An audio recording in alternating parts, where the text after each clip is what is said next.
everyone. Thanks for tuning in for episode number 17, or is this 18? 18, number 18. Um, I just picked up my Bendpak lift today. So this is Thomas from Horizon Towing dropping it off with his, I guess his dad.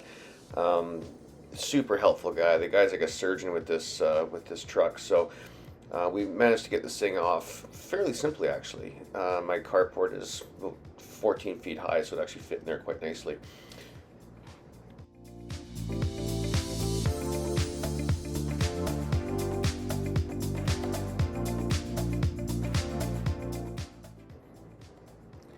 You really have to truly appreciate how heavy these things are. They're about 3,000 pounds or maybe 2,500 pounds, and it's kind of wobbly. Those uprights are just held on there with a couple of bolts, so it has all its strength when it's in place and secured to the ground.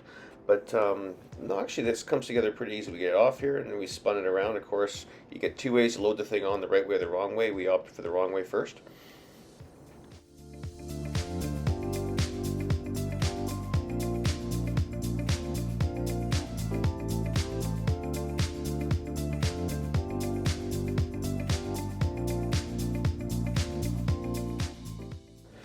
Okay, so here we're gonna lift this thing up, and I can't say enough good words about this engine hoist, other than the fact it has the world's worst wheels on it. It has been an absolute lifesaver in putting all my stuff together in this garage. So here what we have to do is lift this thing up, and then we have to get that engine hoist inside that framework.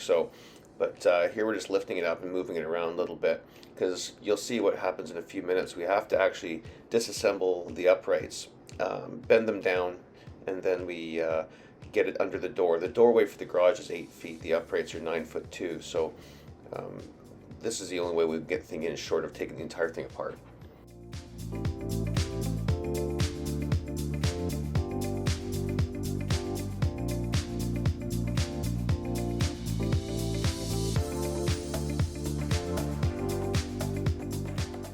Yeah, so there's these 4 bolts at the front here, and there's a couple of cables we had to slack, so we could bend this whole thing down. You'll see in a moment here how we do this, but you really can't do this without having a couple of people, and you take most of the weight off this thing. So we just lean these guys back, which is a bit of a balancing act too, because there's a ton of cables and pulleys and all kinds of hoses and things on the side that Bill's on there. Yeah, that's Bill. It's a Bill sighting today. So we lean this guy back ever so cautiously, ever so carefully.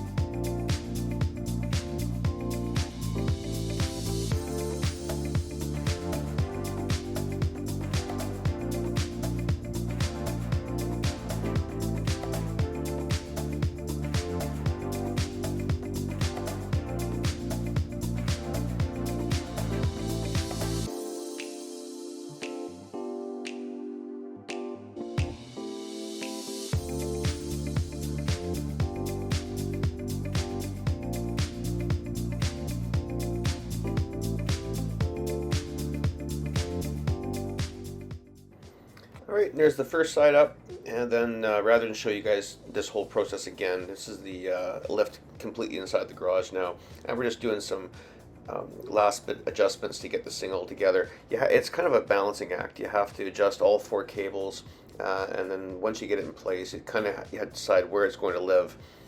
So we have to do a little bit of fine-tuning here to get it where it's going to actually finally be placed to bolt to the ground.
Hey everyone, so here's where we got to. It was a lot of farting around. I've still got a small air leak somewhere. I'm not really sure where it is quite yet. I've been chasing a couple of them. What they've done with this Bendpak, hang on, is they've got these little, guys are gonna barf if I keep doing this. They've got these little tiny fittings down here. And what happened was when we put the lift in here, you probably saw from the video, we had to take the lift in like this, and then we had to take the front, and we had to take the bolts off and hold it, go down like this, go in the garage door, put it back up again, and then do the same thing with the back. So the back was, or the other side, I guess. So we hoisted it up, took the weight off it, put runners underneath the front one, put this one down this way, went into the garage, and then back up again, and bolted all together. My problem today was that I had a couple of pinched cables. Now, I spent a few years in the cable industry, and they don't do well with pinching. Anytime you throw the continuity of a cable off, it wears funny. It's designed to be perfectly round, and when it's not, it wears funny, and then you get problems. So this thing isn't getting cycled that much. I'm not that worried about it. If this was the tire shop, I would probably replace that one cable. I've seen them fail before, and it's not pretty. So yeah, anyways, it's pretty good now. It's all in. I'm gonna work on some leveling and then probably put the pins in to hold it in the ground. This model actually can put wheels underneath it and move it around. I don't care for that. I'm gonna secure it to the ground just for peace of mind. And when Danielle's truck gets here, it's a 52 International. It's, I'm gonna say it's probably about 5,000 pounds. It's a big old 3/4 ton truck. So that's going on top. So I wanna make sure it's really secure on the floor. Now we clean up. What a long, awful, messy job this was, but well worth it. This machine was about $5,200 new, plus delivery, plus tax. Put it over 6,000 bucks. I got it here delivered for 4,100 Canadian. So that's like 3,000 US, which is pretty good for a 9,000 pound lift. And a Bendpak, which is a good quality one. The one I was looking at originally was one of the cheaper import ones. So yeah, so here we go, cleaning.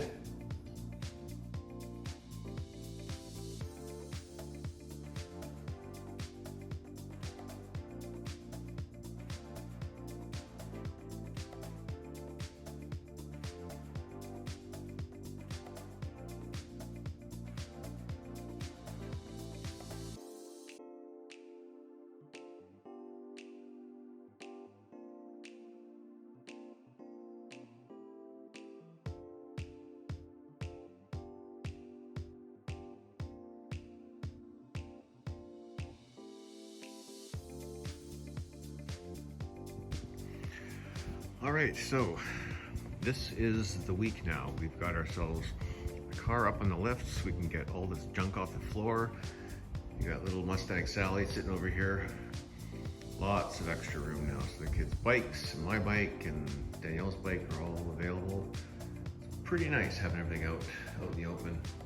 Lots of extra room here. It's about 24 feet square that we can work on stuff. So yeah, it was a very, very nice addition.